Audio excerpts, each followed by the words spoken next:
Have you ever questioned where the standard of work came from? Why do we work 9 to 5? Why do we use 3 years for a bachelor and 2 extra years for a master? It seems like everybody just following this path blindly without ever studying where this path have came from, without ever questioning if this is the best path or not. Luckily, Paul Millard has done exactly this through his book, The Pathless Path. In this video, we're gonna go through the history of the default path, as Paul defines it, and the alternative, the pathless path. More than 2,000 years ago, in the ancient times in Greece, work was seen as a necessary evil. This view continued for the next 1,500 years and was strengthened by the Catholic view. People should only work to meet the needs of their family and their community. Some people even believed that work was a punishment from God to Adam for eating the fruit. A new view was introduced in the year 1500 from Martin Luther King. He said that everyone has a calling, and working hard in the area of one's calling determines their relationship with God. Because of this, work was now not only seen as a duty, but as something normal, as something that should be a part of one's meaning in life.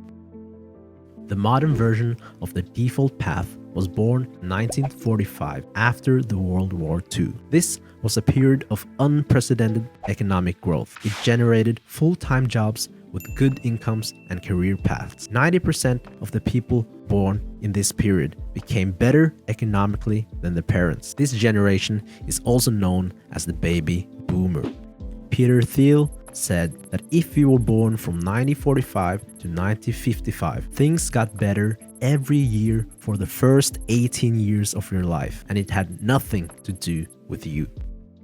Jim O'Shaughnessy said this: "We made a mistake by thinking 1946 to 1980 was the norm. It was not. It was an anomaly."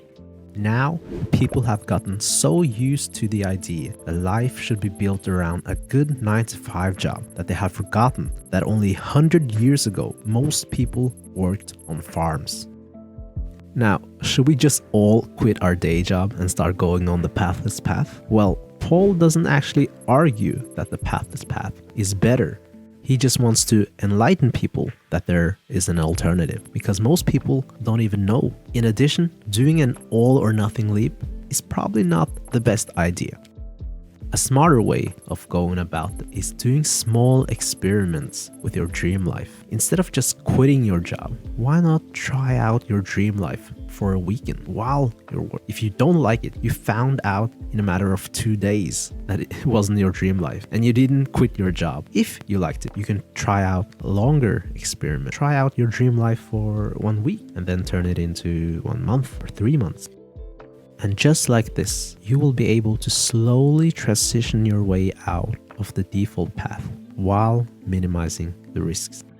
To give you a few examples from my own life, while studying in college, I did an exchange in my bachelor degree where I traveled alone. I did a gap year between my bachelor and master's where I traveled for a year. Then I did another exchange in my master's degree. And through these experiments, I gained a much better understanding of what I wanted in my dream life, and equally as important, what I didn't want in my dream life.